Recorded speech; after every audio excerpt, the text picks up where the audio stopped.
All right, ladies and gentlemen, welcome back to Beyond the Summit's coverage of Starladder Season 10. I am LD. I'm joined here today by Blaze, and I have not looked at the production setup in like 2 months, so I'm a little slow on clicking the buttons. Blaze, you with me, buddy? Yes, I am. Looking forward to this game, man, and casting with you, of course. Yep, thanks for joining me. Guys, this is going to be Navi US versus Dream Destroyers, our first of 3 best-of-1s on the day. And Blaze, well, you've been casting a lot more Dota than me the past few weeks, so take a quick look at the draft here. Hopefully you can carry me through this cast. We've got a first pick, Death Prophet. Hero's been all the rage, I mean, at TI4 and especially ever since. Dendy's played it, I feel like, every game I've watched him for Navi, and a lot of other teams are favoring it. Navi US will reply with a Viper Earthshaker, and then we see the Skywrath Mage coming out for Dream Destroyers. So let me ask you, Blaze, have you had a chance to watch these teams recently, or any thoughts on the draft so far? Yeah, Navi US I haven't seen in Starladder recently, but I did see them in a couple other tournaments, and then the Dream Destroyers, I got to actually watch them for the first time, their first match versus Union Gaming a few days back. So both of them seem to be pretty strong teams. Dream Destroyers obviously still showing that they're relatively new to the competitive side of things, but the big deal here I would say is that Navi US is plagued by 2 stand-ins right now. I know that 1437's elbow was injured, and I'm not exactly sure what's going on with Brax, but Do you know how he injured it? Or was it an appropriate I certainly hope so. reason? Too much Dota, I hope. Yeah. But yeah, with 3 out of 5, I would say that this is actually probably a fairly even matchup where most people give the Navi US the upper hand by far. I would definitely say that with the stand-ins, they're limited to a kind of given a handicap to the extent that they're on par. But as far as the draft goes, this kind of seems pretty much what you'd expect from these 2 teams. The Viper's really good at winning the lanes and then deathballing. The Earthshaker's good at turtling. It gets early push from the Death Prophet, and then the Furion can kind of add in a little bit of a pull and push for his tug of war.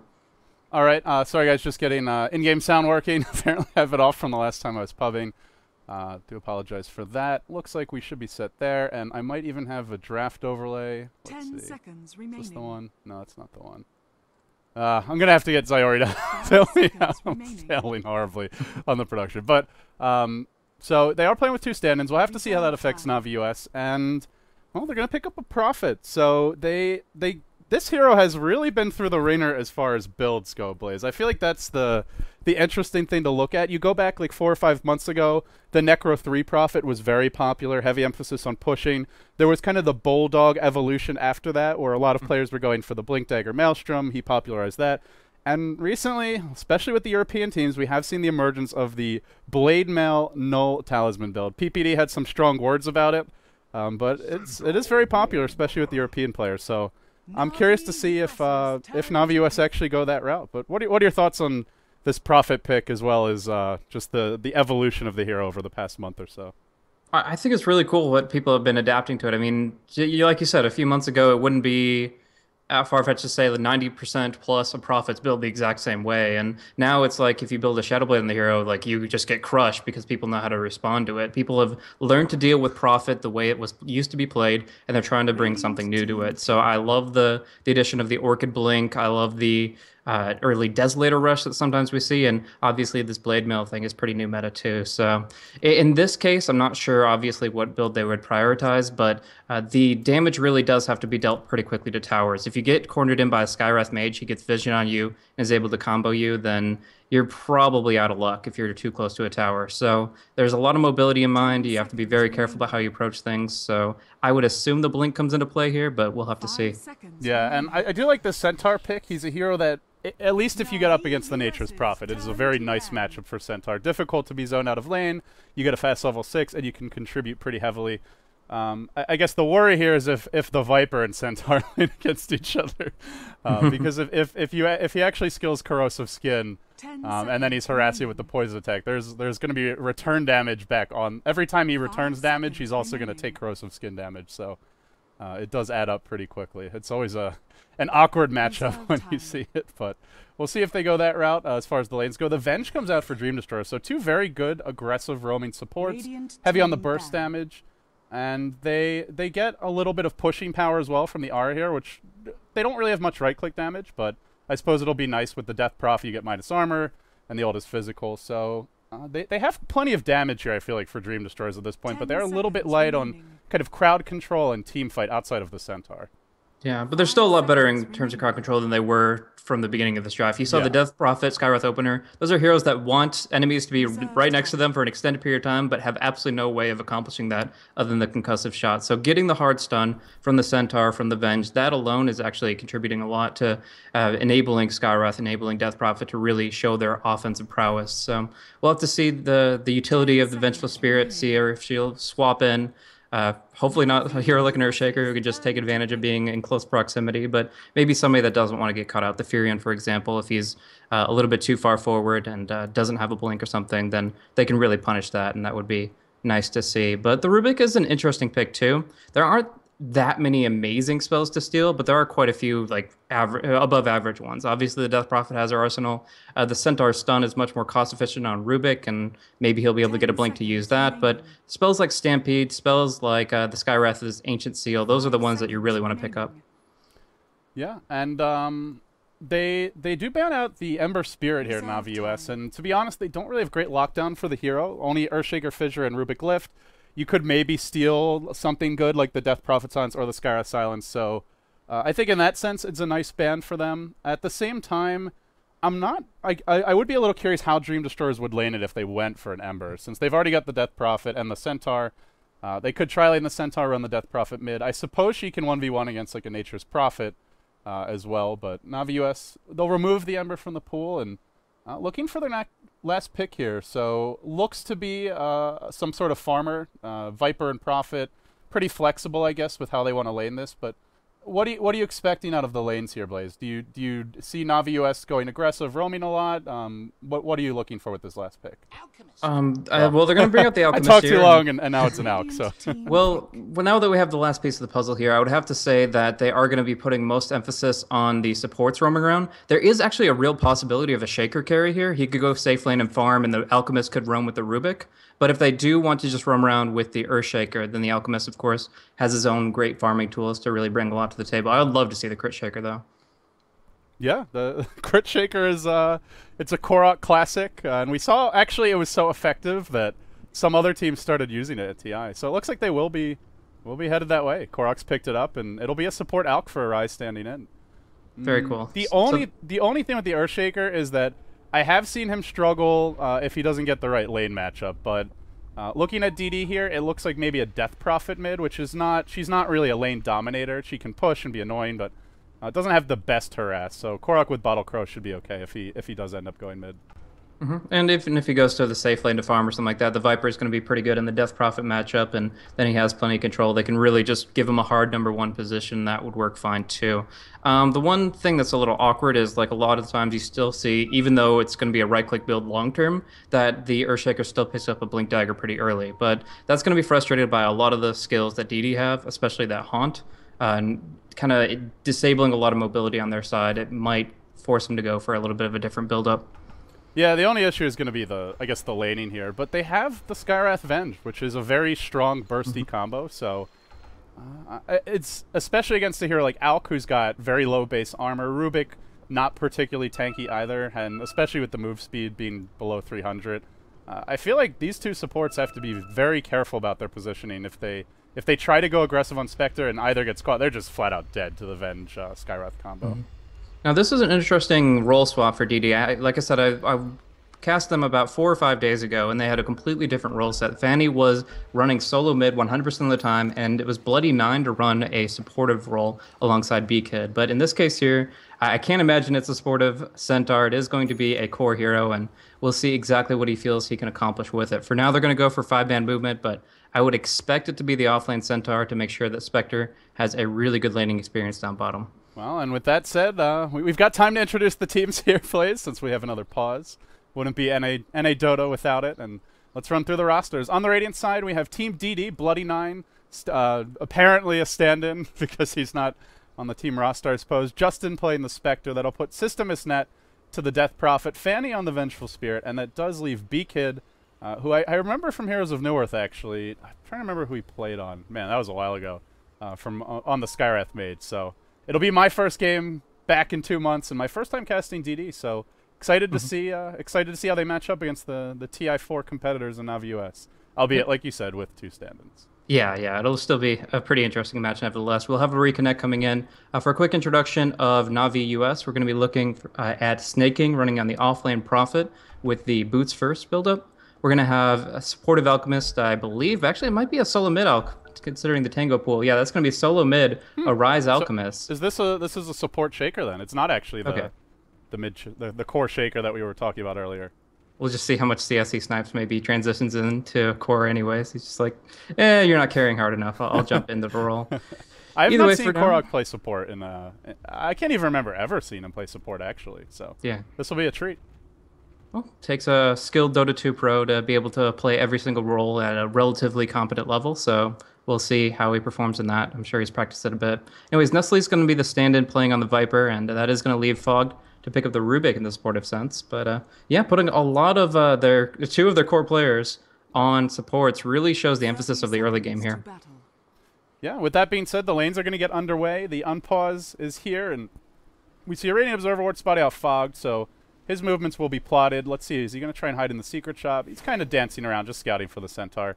DD defended their own jungle off the bat, didn't want any wards blocking their camps, and, well, these two supports do need their levels. They're very strong at roaming early, but you go into the mid-game, Skywrath, you want to have the ultimate relatively quickly, and they have okay setup for it with the Venge Stun and the Centaur Stomp, so getting those pulls off, if they're not able to find kills, will be quite important for them. But Haystern spawns top, Fogged, dancing around it. This is not spotted by the Radiant, and they actually only have the one Rune Ward bottom. Both teams warded on top of each other, and it looks like the Navi US ward was planted first, so they know DD has a ward here if they were paying attention. Yeah, but WWD on the mid did get the superior block, so it's not going to be any real first blood potential against him, since he is just going to be sitting on the high ground for some time here. I mean, by then you usually suspect the supports to be missing for far too long, and we do see a Rise doesn't even skill up the stun. Still, they're going to try to telekinesis him back into the acid spray to do a little bit of extra damage, but not really going to be very effective, and he'll make his way back top. Not a very strong combo. If you have the Alk stun, you got a little bit of damage to play around with, but like you said, just harassment for now. So we will see that point in return picked up early, and Nestle going to work now with the poison attack, so both heroes harassing each other back and forth, but this should be a good matchup overall for the Viper, and I would say they have quite a bit of killing potential here. Once they get, if they have like a Prophet TP, if the Earthshaker makes his way towards top, with the Viper slow and before Centaur hits 6, this is a hero they could kill off, but we'll have to wait a few levels to see if they make their move. Honestly, both teams have their own potential. I talked about DD having the single target burst. They could kill this Prophet in the offlane if they time the silence and the stun right. But again, not at these early levels, and for now, he's putting the hurt on Fanny. Yeah. It's actually pretty interesting how much Korok is going to be prioritizing the stacking right now. It's definitely going to be for the Alchemist here. If he is able to get a point or two in Grievous Greed in conjunction with Max Acid Spray, it's actually one of the best heroes to farm stacks on. Down bottom. Snake King. These Treants are doing some work. Is he going to turn and fight this one? B-Kid comes in. Hasn't skilled anything yet, and well, they're not going to go for it, but we do see the weakness of the Venge here. She just cannot harass this Prophet out of lane early on. Yeah, it's also the fact that the Skywrath was level 1 at the time. Now level 2, he might be able to add a little bit more. Gets a concussive out, and actually Snaking still overstaying his welcome. This is really bad for him. The dagger did actually connect. Yeah, barely caught him, and now he's slowed. He's tanking some nukes, but nope, stun comes in. The follow-up's there. First blood will go the way of DD. And, well, Nature's Prophet. He is vulnerable in the offlane if he overextends, and I think he got a little overzealous, Snaking. He had the early harassment. He did a nice body block on the Spectre with the Treant, so he could get in some right clicks, but he's got to be careful that round 2 doesn't come right afterwards, as B-Kick comes right back in. Yeah, level 1, you can play around that aggressively as much as you want, but as soon as the support's at level 2, you have got to be pretty much sitting under your tower. There's no way you get out if you get caught by just one of their spells. So, unfortunate loss, but he'll still be able to get some good experience coming back to the lane pretty quickly here, and yeah, it's just going to be a minor loss as he's still going to be able to build some momentum, and of course he can always fall back on the jungle as only one of the camps is stacked out. Yeah, and for Navi US, actually, I guess for both teams, there is some Roshan potential. DD mainly just from the Venge and the Death Prophet, but on the dire side, Navi US with Acid Spray, Prophet Treants to tank, and a tier that does decent right-click damage in Viper. They'll also have a shot at the Rosh as well, so it's early yet, but that is one of the main benefits, I feel, sending the Alch mid. You can farm the jungle stacks, as we see a smoke from Navi US, but you always have the Rosh potential. And here comes the smoke mid, Korok. He's got a fissure. And if he gets a nice fissure block off, System Isnet will be in trouble, but he's sitting pretty far back. And it looks like they're not going to find their opening. Boots and the bottle on the way, and now this kill is very unlikely to happen unless they get a perfect fissure. Yeah, very difficult. As soon as the smoke expires, the illusion will show it off. The duration is just long enough that it's going to reveal them, so they have to go now. They see the timer, they're going to try for it, but it looks like it's too late. Some waste of time here. Meanwhile, you look at the DD supports, they're getting off the double pull. Snake is leeching, but you got to say they're getting the better end of the bargain so far, and that's where the jungle stacks for the Alchemist could help, but like you mentioned, Blaze, there's only one right now. There's really not much extra economy coming out for Navi US. Yeah, and Venge is going to be going for this max magic missile build. It's not going to be a lot of push potential, but what it does is give huge kill potential pre-6 for the Skywrath Venge combo. Obviously, once you get the ulti for the Skywrath, then you can just kill about anybody, but Speaking with of smokes, here we go again. Yeah. B-Kid and Fanny up the river. They're not taking the easiest angle here, but it is nighttime. Arise. He's in the river. He's in deep. He's dead now. Tries to self-deny or something with the stun, but has no chance to get it off and will end up going down. And now Fogged will find his second haste rune, but they just don't have much damage from these supports in Navios. Great control from the Rubik and Shaker, but they really need the Alk here to have any shot at picking someone off.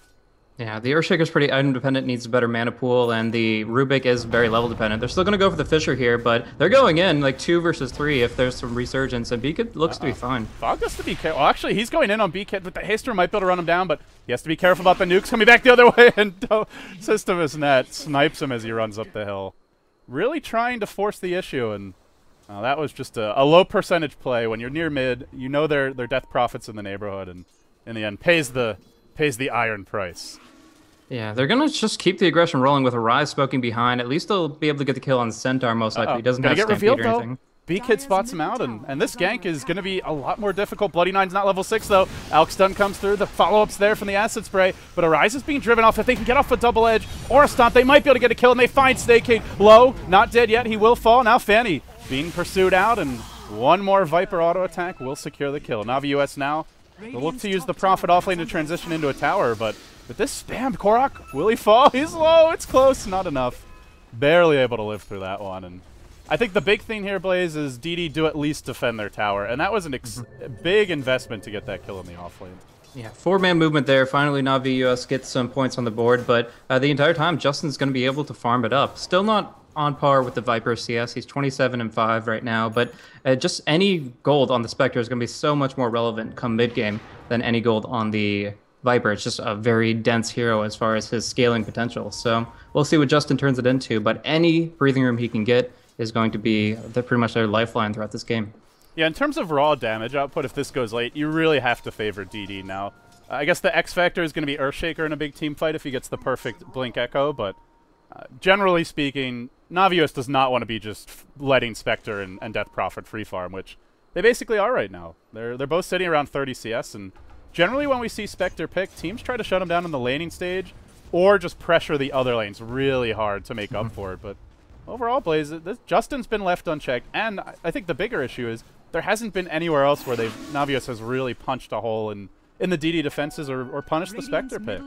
And now down bottom, the Exorcism will come through, and they have a little bit of Venge Aura as well to just destroy this tower. The fortification's there, but it's going to be a very difficult defense. If they can rally everything, get the perfect Fissure, maybe they can try, but it doesn't seem worth it at this point.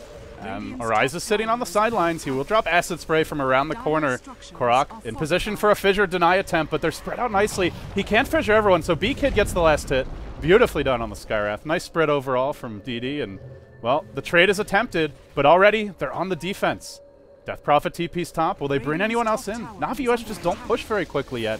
Nestle starts to tank the nukes. His Systemus Net throws out a Crypt Swarm, and they'll bring in reinforcements. Centaur Ultimate is not ready yet, though. Bloody Nine's only 5, and that, to me, is the key. If they want to force a fight, they can go in with the Venge or Skywrath, but without those, they need a Stomp to initiate bottom lane. Onto Korok, no tower. He's out too far. And, well, one more right-click from the Spectre will finish him off. Giving Justin free farm, now giving him a kill. They don't want to be doing that, and we'll see a TP out now from Fanny. So he's already 5. He gets out scot-free. Spectre hits 7, and they're really out semi-global lineup, Blaze. They've got not only Stampede, but also Haunt. It's already online, only 8 minutes in. This Spectre is getting a lot, and I think the bigger issue is the supports are getting maybe even more. They're both level 5. You compare that to the supports of Navi US, 4 on Fog, 4 on Korok, and they're giving up a tower as well. fantastic start for DD here in our first game of the day. Yeah, I mean, they've attempted so much. They really wanted the kills on the mid, try to shut down the Death Prophet and so on, but really, in the end, they've only gotten a quarter of the experience of a kill, and they've also died once each. So not as much in the polling department, not as much control across the map, and now DD are in a pretty good spot to kind of fight together with the Haunt. The one thing that Na'Vi US does have going for them is they did rush out the mech pretty early on. It is coming out on Nestle on the Viper, so they will have the mech advantage for some time. They have the mech, and they need it, to be honest, because you look at DD, and with Spectre having this good of a start, generally I would say that their team, they don't have a ton of team fight, but with over-leveled supports and a Spectre that's already level 7, they have a lot of burst, and they might not have a ton of AoE crowd control, but you kill 2 heroes instantly, and that's already a team fight that isn't really a full 5v5, and from there, you might not matter if you don't have as much AoE lockdown. They are looking to make a go mid on a rise, perhaps, as a smoked-up Fanny is perched on the low ground. But Korok, he'll reveal it. You can't really do much to follow this one up, and Fanny will wisely back off. While that was happening, the tower falls top, and that goes the way of Snakehane. And he will be going for a Midas, which I guess nowadays is kind of a little bit less common of a build. It used to be like, if you didn't see a Prophet Midas, you're like, whoa, hold on, what's going on here? But nowadays, we don't see it as much, Blaze. Yeah. It was even Ice who, even a couple months ago, was like, the only reason I go hand in Midas is because my teammates tell me I have to, just on the hero. It doesn't really actually feel that required. The one thing that it does bring, of course, is that you get the reliable gold, which you can put into buybacks. And, of course, Nature's Prophet is one of the better heroes to have buyback on. But beyond that, it's just a little lackluster, and he feels like maybe... many prophets feel like they can do more with something like a Maelstrom or something earlier. Anyways, we are going to see the TP up top. His Midas courier will be heading out a little slowly, but in the end, they're going to just try to put more pressure on top, while the mid is battered down by DD. Nice aggressive award from Fanny while this was happening, by the way. He sneaks up the river, and it's a time of the game where if they haven't already warded there, then if they didn't replace a ward at that bottom lane, there's not going to be vision. So now they can see if Ancients are being farmed by the Alchemist. This could set up some really nice ganks over the next 6 to 7 minutes. So for now, they sit back, but Centaur, is he getting anywhere near that blink? He, for now, just has Tranquil Boots. That's the one thing, I guess, I look at DD and say they are really lacking, is with no Centaur blink, their initiation isn't the best. They can stun Magic Missile to initiate, but it's not a tanky hero going in first, and at that point, you are putting yourself in harm's way. So that may be the one component missing for DD, and we'll have to see if Na'Vi US gets something going. But for now, they're just trading farm against the Spectre Death Prophet, and you can never rest easy doing that. Definitely not. We're going to see some more jungle play come out from DD on the western front. We saw Alchemist already kind of farmed up his stuff. Actually, an interesting time for a pause, as both the Chemical Rage and the Unstable Concoction were just both popped by a Rise. Now, as far as range goes, it doesn't look like anybody was in range anyways, as long as they were planning on walking away from the big purple beast. But nevertheless, by the way, Blaze, it's an interesting you don't happen to have any anime music going into Dota TV, do you? I do not, as a matter of fact. People in chat are saying there's anime music. I am not sure where this is coming from. Hopefully nobody just jumped into our channel randomly. You know what? That's probably what it is.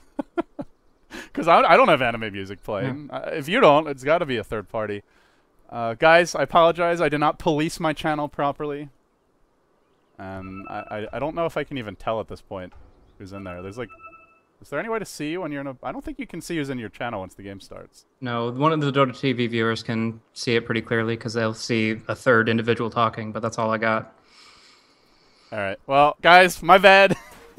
I'll get it fixed for the next game. But I honestly have no clue what's going on there. So I do apologize. You can always just mute the Dota TV audio and listen on the stream if you have the internet for that. But we'll get it fixed for the next game. Well, with a pause, Blaze...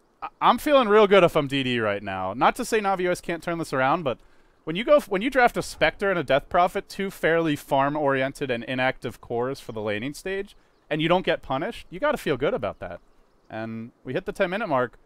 They need the blink on Centaur, but outside of that, they're in good position here as they head towards the mid game. I don't think Na'Vi US can feel pleased about this start, even though they're technically not down that much as far as gold and experience goes. I definitely agree with you. I mean, there's some potential for Na'Vi US to just take a fight, go deathball a little bit, at least 4-man Dota with the Viper and the Alchemist on the front lines, and have maybe the Furion split push. But no matter the case, everybody on the side of Na'Vi US has been just set apart a little bit behind from what they intended to going into this game. They're like, okay, well, the Alchemist can do pretty well in the mid, can get a lot of CS, but in the end, he farmed up a double stack in the jungle and still only has 38 last hits. And those weren't even Grievel's greeted. He's been emphasizing his skills. So unless he gets a kill soon, it kind of feels like that wasn't the highest value setup since he's barely more farmed than a support alchemist would be at this stage. And then, of course, the Rubik is still not even 6. And the thing with Alchemid, generally what we see, like when the Chinese teams, I know Vici Gaming is a great example of a team that would run it where Super would play it, is they really abuse the Alchemist for farming Ancient stacks, for taking Roche, and for getting a fast mech. Because he can turbo clear stacks. But Navi US already have a Viper, who's a great mech carrier. So the way that they're itemizing the Alch, it pins a lot on the Roche, like you said, and I just don't see DD giving that up. They have a Spectre. You're not sneaking a Roche on this team unless they're completely across the map and totally out of position. They have both tier 1s up, so they probably can get there in time to contest. Yeah, and if you actually consider the bottom tier 1 that got taken down by the Dire and the aggressive Observer Ward that was just placed out, as you mentioned, by Fanny, that ward is perfect for seeing people moving in that direction. Obviously, there's still the tier 1 in the mid they can TP to, but if they try to reinforce from the bottom lane, they'll see all those rotations coming and they'll act appropriately. So the Roche is definitely on their mind. Well, we get back underway, guys. Apologies for the delays. Seems everything's okay now, as Arise will most likely be backing off and stun himself in the end. Couldn't find that opening, but they'll harass Fanny a bit with the fissure. So, WWD, well, we'll see DD farming top, I should say.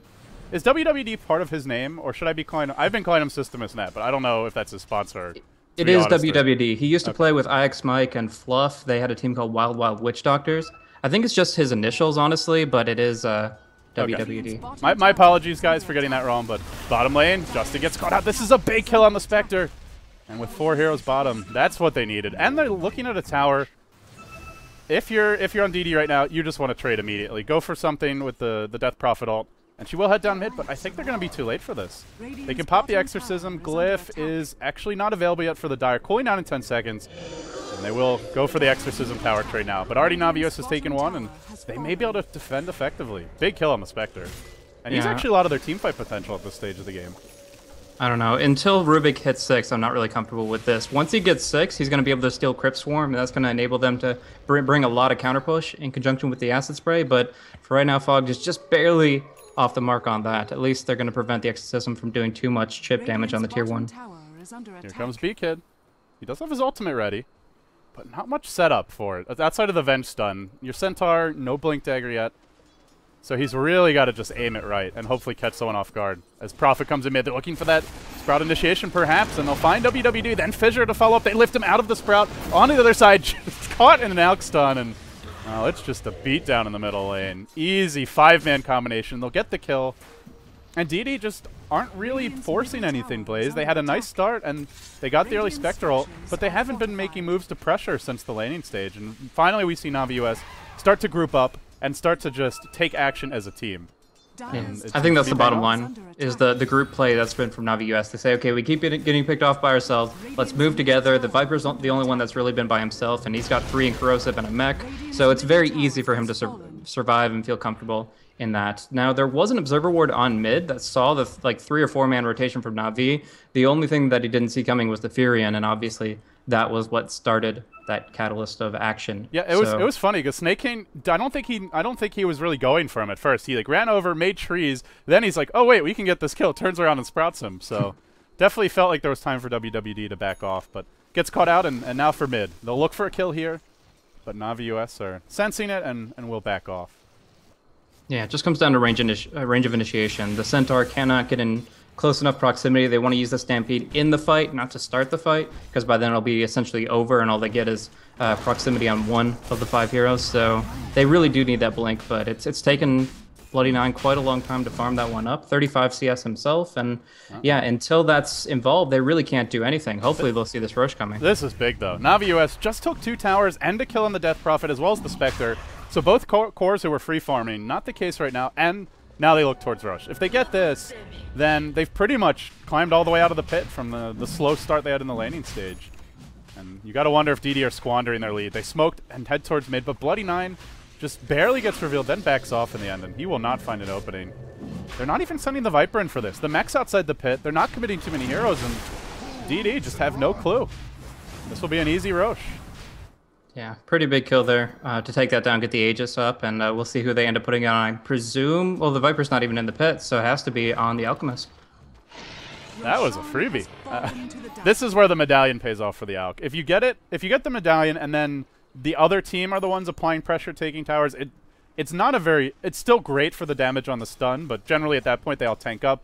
They're getting extra gold, and it doesn't net you that many kills, but... Well, just a few movements from Navi US, and suddenly it's their game right now. They're up 3k gold. A decent amount of experience has dropped their way, and it's now about dead even. But the engine for DD, I guess it's this Blink Dagger on Bloody 9, and until they get it, they just do not seem confident to make any moves around the map. Whereas Navi US, another smoke, and more aggression for them. Yeah, and that might be one of the weaknesses of a support player transitioning into a core role. It's just finding farm is not as convenient for you. Sometimes you miss a couple of last hits in a wave, and you're like, oh crap, I probably should have gotten them, but it's not your priority in your mind because you're so used to just being the one that is secondary in farm. Now this really smooth smoke coming out and diving past the tier 2, they're looking for a pick. Almost got the What a manly Viper, but hey, he's got Ogre Club, Point Booster, and the mech, so why the hell not? They're going to try to tower trade. WWD will go for the tier 2 top, or the tier 1 top, but they're giving up a tier 2 for this. Snake King easily claiming that. Actually going the way of the Viper, but more map control. He'll go for, looks like a Maelstrom here, so no Blink Dagger rush, and no early Blade Mail for the Snake King, but this does give them a little more late game access. In fact, they want to force the TP back, and for now, the Spectre's not committing. They'll Swamp to initiate, and here comes the Haunt. It's our first Haunt of the game, but everybody's grouped pretty close together. Not too much Desolate damage through this fight. The retreat as a unit, Arai stunning himself, but Exorcism ends, and they get nothing. They lose their Venge, and Navi US will easily back off. They even still have the... Well, they can go. The Aegis, so maybe they go again. There's no Exorcism. There's no Haunt, there's no Exorcism. They can just walk right up here with the Aegis the Immortal, no problem at all. Great 4-staff pulling out Snake King, and without any losses, this tier 3 is essentially theirs. Wow. DD just getting run over by Navi US. Maybe they sucker punched them a bit this game, Blaze. You know, it looked like a good start. They were leading with a Death Prophet and Spectre. They got out to a 3-0 lead early on, and then Navi US just outmaneuvered them. Now they get aggressive wards down. The Radiant team has lost full control over their jungle, and Justin went for an early Urn, then backed off for drums. He's not really hugely high impact yet. Still needs a damage item of some kind. At this point, maybe he just forgoes a Radiance build and gets something that can help them fight now, like something like a Yasha into a Manta or even a Diffusal Blade. But whatever he wants to go for, he still doesn't even have the gold for one of those mid-tier items yet. And now they smoke, but with all the vision Navi US has got, unlikely they get more than 1 or 2 heroes picked off by this, if any. In fact, they're setting a trap bottom. Seems nobody will get caught. Trying to. I mean, maybe Nestle will be caught out. He doesn't have a TP scroll, so we'll see if they actually move the right way. But it's actually going to be Snake King to break the smoke, and they'll have to blink on him to try to bring him down. Now this Prophet is in trouble. Stomp from outside the trees. That'll secure the kill, along with a nice Mystic Flare. I think the first Mystic Flare we see in this game outside of that team fight bottom. And now they find WWD. And on that note, I immediately disconnect from the game. Lovely. This happened before with Zaire and I'm not exactly sure what's up with the servers, but... the last time it was we couldn't reconnect 3 different times, and then we finally did, but the clock had already elapsed like 3 minutes, so we might have to go for a remake. We'll see if the player's also DC'd.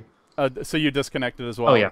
Okay. Well, I guess the silver lining here, Blaze, is that we can get this guy that's playing anime music out of our channel. That's true. That's extremely true. Woo! Huzzah.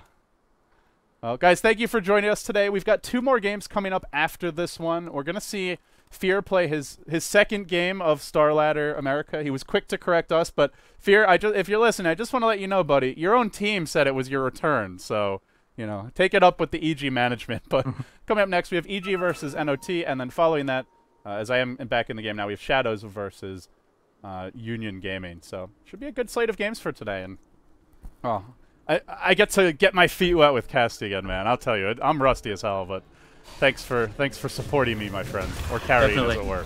As Fanny will go. Yeah, this was very awkward for DC timing. It was just a Steam crash across the board as far as I could tell. Mine definitely went offline in US East. But yeah, with that fight being in its apex, right when that disconnect comes out and people just like auto-attacking until the disconnects take effect, that's really unfortunate for DD. Losing hit lives like that left and right. That was just an awkward engagement for them as well, because they ran so far into Navi US territory, and they found Prophet, but that's a hero who, even if they kill him, can immediately rejoin the fight if he wants to with the buyback and turn things around, and the Viper was just right there. Bad timing on the disconnect, but also it was a bit of a risky engagement, as they really didn't see many Navi US heroes on the map, and they had no vision to set up that gank. And they pay. Here they come quite top. unfortunate. Here they come top now, and well, systematic 5-manning at this point from Navi US. Why not when you're this far ahead? Yeah, I mean, there's nothing to prevent them until the Aegis expires, which still has a little bit of time left on it. But I don't think they're going to actually get a chance to use it here, but just the presence of it, the threat of it, makes it so that they can go forward. Also, Fog was actually able to steal the Mystic Flare, which is a pretty huge spell even on him. He has the mana pool to support it. Yeah, and they have amazing setup for Mystic Flare. Like I mentioned for DD, they have Centaur Stomp and Venge Stun, which is decent, but they've got Alk Stun, Fissure, and Rubik Lift, so you better believe this Mystic Flare is hitting if Navi US play it right. There's really nothing that DD can do about it. And they don't have a great... They have Swap to get someone out of trouble, but that's really about it. I think they did pick up a 4-staff early on the Skywrath Mage, so they do have one of those, but even then... Okay, that's true. So they do have 2 ways to get out of it. Yeah, but not as easy. We are going to see an initiation here onto the Vengeful Spirit. Yeah, she is pretty much as dead as you can be. She can't leave the base. She's just bottled up at this point, and with the Vengeful Spirit, so too is the rest of DD. After a nice laning stage, and it wasn't an overwhelming lead, but considering their lineup, I felt it was pretty solid. They just haven't had anything going their way since then. Navi US looking at a tier 2 mid, and with this tower falling, that will put them quite a few towers ahead. That's the last outer tower going down. It'll put them up 4 towers to be exact, plus a Roshan. They're feeling it now, even with the 2 stand-ins, and even with the role adjustments. With Korok playing on support, his fissures have... He hasn't been in a position where he's had to make a godly fissure, but they've been solid, and it doesn't seem like the role swap is really giving them too much pause. Well, a little bit of difficulty in the early game, but they come back with some really good strategy, just executing in a 5-man sense and really playing as a team when it comes down to it. Now, we do see that there has been some stifled farm on the Spectre, but he's still building up. He looks to be going for, I guess, the Radiance, as he has 3,400 banked, and he's just hiding out in the trees right now. Yeah, you can never count the Spectre lineup out, especially when Haunt comes in and they go on top lane, but there's a bit of a backstep coming from the Alk. Korok gets off a couple of nukes, then throws out the Enchant Totem. He's just stalling while the backup comes from the Alk, but he needs a little more time, and Snake King TPs into 3, immediately explodes. Now Arise joins the fight, but it's really not well coordinated from Navi US yet. Korok stalled nicely. They'll probably get Fanny here on the retreat out, which would make it a 1-for-1. Another Blink forward, and a Fissure. But a completely avoidable death from Snake King, it felt. And he will pay. Meanwhile, mid, WWD, he tries to go for the tower, but he gets punished for this one. Arise is everywhere. First, he's top, turning around the gank. Then suddenly he TPs in mid, and the tier 1 mid still stands against the Death Prophet and Avenge. Now mid, are they going to jump?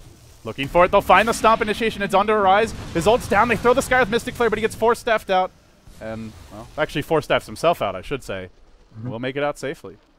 Yeah, it's a really good pickup in this case, just going up against the Skywrath and having to have somebody to bail an ally out, or in this case himself, doesn't cause too much damage from that. And the level 2 Chemical Rage is really strong here. He'll be back up to full, maybe bottling up a rune, and all they have to do is kind of wait out for Roche and try to kind of make the same play happen again. They didn't get much damage on the bottom tier 3, but it's enough to give Justin a little bit of uncertainty as far as his progression and really how long this game's going to last. At this point, they're so backed up that I feel like they're not going to take your average, 3-on-3 engagement.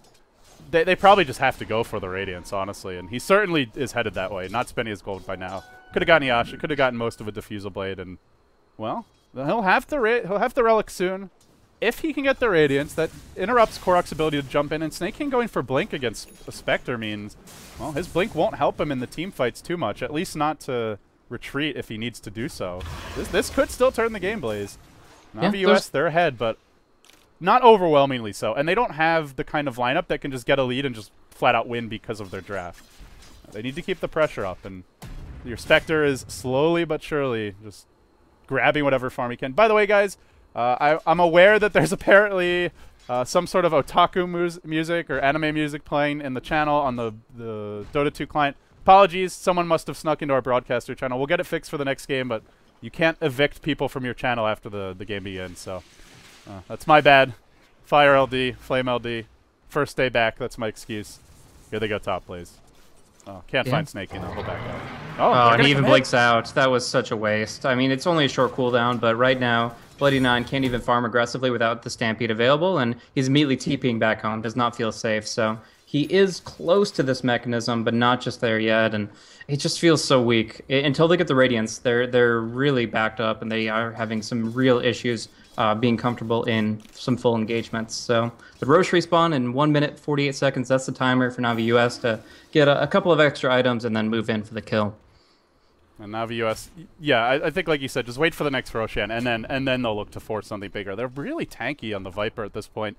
Nestle pretty much has a completed Manta, nice against that Death Prophet Silence, and the Skywrath Mage one as well, and he's pretty much got it. Has the ultimate orb gold, and well, is there a recipe? Not yet, so he's 800 gold off, but with a Manta complete on him, Korok already has his Blink and his Force Staff. Fog does his Blink as well. Navius just, they're itemizing to just win one decisive mid-game fight and just end the game. Mm-hmm. It's up to DD not to get caught in that bad fight. Yeah, if Nestle uses Manta correctly too, he can dodge out the Magic Missile, which makes it extremely difficult for them to actually bring him down. They need some hard connecting stuns, and the Centaur usually doesn't want to be jumping on the Viper. He wants to just kind of two-hit combo one of the lower HP heroes and be done with them, but in this case, the Viper is still a very real threat with some offensive potential. So we'll see how it works out. For now, it's actually going to be an interesting teleport decision. Snaking, he does break the King's been caught. Oh, he tries to catch Justin here, but Arise comes in, stun just a bit too late. He'll make his way out. There was backup coming though, and that's what I was looking for, was this rotation from the to the top lane. We see DD jumping in, 2 hero hoof stomp, the follow-ups there, Arise being chased off. He's brought down as well, and they'll get 2 for nil. Back on the board. No kills going the way of Justin, but he did participate in the fight, and Radiance is almost there. Roshan not up yet. Actually, I don't have a Roshan clock. Is that just because of the... Because of disconnect, yeah. But it should be within like 30, 40 seconds. So okay. It should be it should be up soon, potentially. And this is not when Navios want to be losing a fight. Even though DD don't get Rosh off of this, they get some aggressive wards up, and they set up for the next fight, which could prevent Navios from taking the Rosh. Not to mention, if they go for the Rosh now, they're going against the Radiance. That is quite a swing. It's been a fairly topsy-turvy game, to be honest. Justin, oh, he didn't buy the Radiance in time. He was 7 gold short, 8 gold short, and now he won't get it. Korok goes down. There's a bit of a trade here, and more rotations coming in. Bloody Nine trying to TP out. Will he make it out in time? No, can't do it. Zapped out by Fogged, and Nestle finishes him off. That Spectre, he had, I want to say he had like 1350 gold, but just didn't quite get the Radiance in time. Painful loss for the delayed aspect. The Roche will most likely go to Na'Vi based on this, but it depends if they're actually checking it out. Right now, nobody has vision on Roshan. It's up, but they only have an inkling that it's actually going to be available. And the Haunt is going to be up in 35 seconds, so we'll see how quickly they gun for it. But a couple of things I want to point out but is it's not a Radiance Haunt is the thing. Like, he doesn't have the recipe yet, so... But one thing I want to point out is that he has been hiding it on the Courier this whole time. The Sacred Relic has just been sitting on the Courier, so he kind of wants it to be a surprise Radiance that'll dramatically impact the game. We'll see how that turns out. But also just in terms of durability, yes, the mechanism just came out for Bloody Nine, but there's still a lot of potential for even a Viper to go for something like a Pipe of Insight and nullify at least the Radiance burn. And their cores, for the most part, can get tanky from here. Alk is already pretty tanky with the Vitality Booster.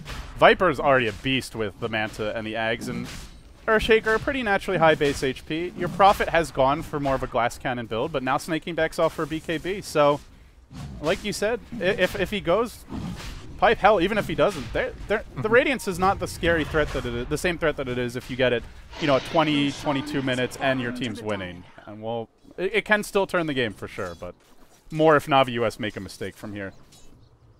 We'll also see B-Kid moving towards a Rod of Atos, a great tool for trying to just keep people locked in place and actually get more ticks off on your ultimate. And that's going to be imperative because they're already up against 2 Force Staffs. They need to get as much damage out in every single fight, and it could be the make or break Mystic Flare as we see them gunning in for the mid-tier 3 with the Aegis intact. No, they're just getting whatever they can off the map now. The Centaur farming the dire jungle, but Navi US is straight down the middle lane for them. Nestle in the front lines. Finishes off that last catapult and maybe thinks about breaching high ground here. Not yet. They want to wait one more wave, it looks like. And while that's happening, attempted split push from Justin. That is the other nice benefit to the Radiant. Sure, it might not do the most in the team fight, but it means Spectre can actually push out the waves. And if they want to stop this push, they're going to have to do that. But it may already be too late, Blaze. Onto the high ground they go again. The Alk sitting in reserve for now. He can Force Staff stun his way in if he wants that initiation. And still they bide their time. They wait for the opening.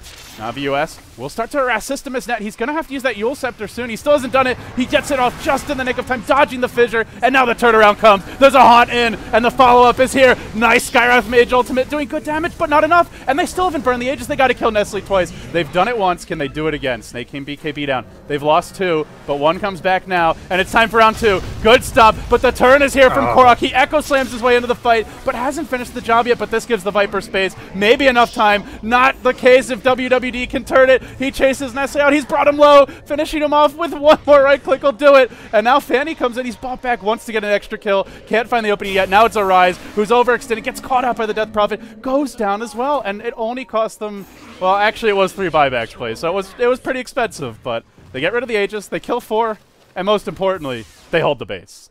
Yeah, anytime you can continue to say that as you have a Spectre on your team is huge. And DD, they timed their buybacks very well. They did have to expend a lot of them, as you mentioned, but WWD, he held his Exorcism throughout his first life. He wanted it for his second, and he didn't even buy back immediately. Like, usually just see him slam down on the key, instant buyback, they're in it. But they wanted Navi US to commit harder. They committed hard into the base, and that's when the Death Prophet came out with that huge Exorcism. So great movement there. Now he's got a Reaver, and even if they do try to focus him down, because he has no buyback, he still has a lot of survivability with that Tactical Heart. Oh, Justin can't get caught out here, and, well, looks like he won't. Dagger was stolen. Not the ideal spell to grab, but he'll take it, and in the end they do get out, so they don't actually manage to take the tier 1. Navi US still maintaining much superior map control and actually jumping in on Fanny. Fog wanted to finish the job with a Blink Fade Bolt. Didn't quite have the damage output. Does he look for that long-range dagger? He's trying for it, but can't find anyone. And they could go back down. They do know 3 buybacks are down. That's the one concern. Haunt is down for 10 seconds, so it's up. Exorcism is up. But if they lose one of these heroes that bought back again, Navi US might be able to run them over with an extra buyback or 2 of their own. Yeah, I'm not sure if you can count on that amazing of an Echo Slam once again, but just the fact that they have 3 less lives and doesn't make the fact that you have 1 less Viper life any less relevant. So I think this is going to be pretty huge. They do not get some ward vision inside the base. That's de-warded, or it kind of was preemptively placed by the sentry there. I think they had already dropped a sentry there to check if there was a ward, and then he went and dropped one. So a bit of a freebie that Fog just gave him. But Navi US, they haven't cracked this Radiant base yet. And if they don't do it soon, your Spectre, on his way to his next item, up to 2,500 gold. They're actually going to Haunt to initiate, and they go in on Korok to start it off, focusing the Earthshaker. They don't want a good Echo Slam turn, and they don't want to get too close either. He's thinking about it. He gets off the Echo mech'd up. It keeps him alive for now, but Nestle turns him, and one more auto tech finishes the job. Now the Viper and the Prophet turn the fight. They're driving back one another. The Death Prophet will put himself up in the air for the time being, trying to hang on. WWD can't do it. Snake King finishes the job with the support of Nestle. And there's no buybacks this time. Not for the Centaur, not for the Venge. The Spectre could, but doesn't have Haunt. Blaze, they just don't have that extra round of lives to take the second fight. And Navi US are going to brute force their way to their first lane of Rax. Yeah, the 4-step play from the side of Navi US was amazing. Just pretty much entirely nullifying Skywrath's ulti. And yeah, they put so much emphasis onto Korok, trying to prevent that amazing Echo Slam. But in the end, he gets it on 3, and there really was no turning back from there. Great play from Navi US. They had a rough start, but they certainly brought it back. Yeah, good decision making as well. Mainly just understanding. They already used 3 buybacks in the last fight. Sure, we gave up an Aegis and 4.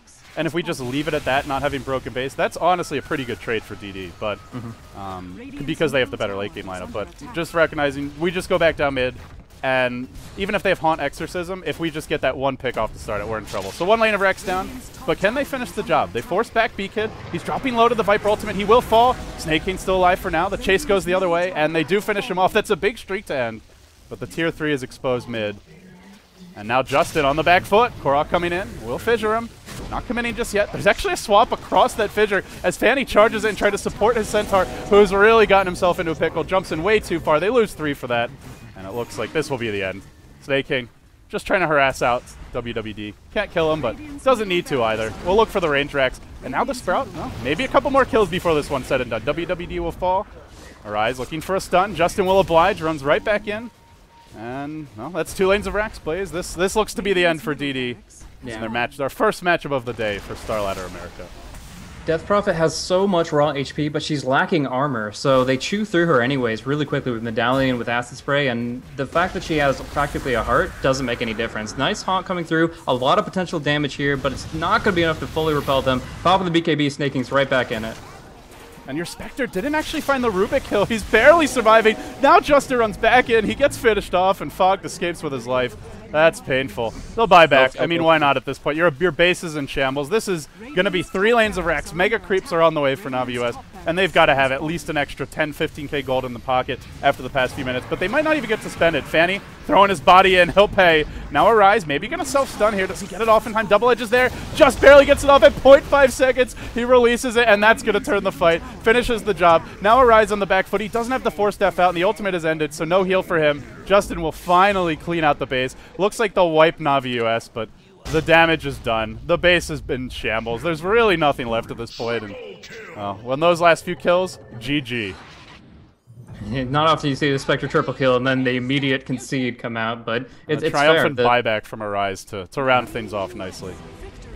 They don't really have a comeback tool against the Mega Creeps, and especially not at this early stage in the game, so unfortunate, but that's the way it is. Navi US, they played a smart team game. They didn't play the best when it was just 2-man skirmishes, ganks, and rotations, but when it came down to it, they had the better lineup to go as a team. The Viper was actually a key pick in that. Picking that up early in the draft was very smart because he was the hero they were enabling to stay on the front line constantly. With Manta, BKB, Aghanim's, and the Mechanism, how do you bring that guy down? Not without committing a huge amount of resources.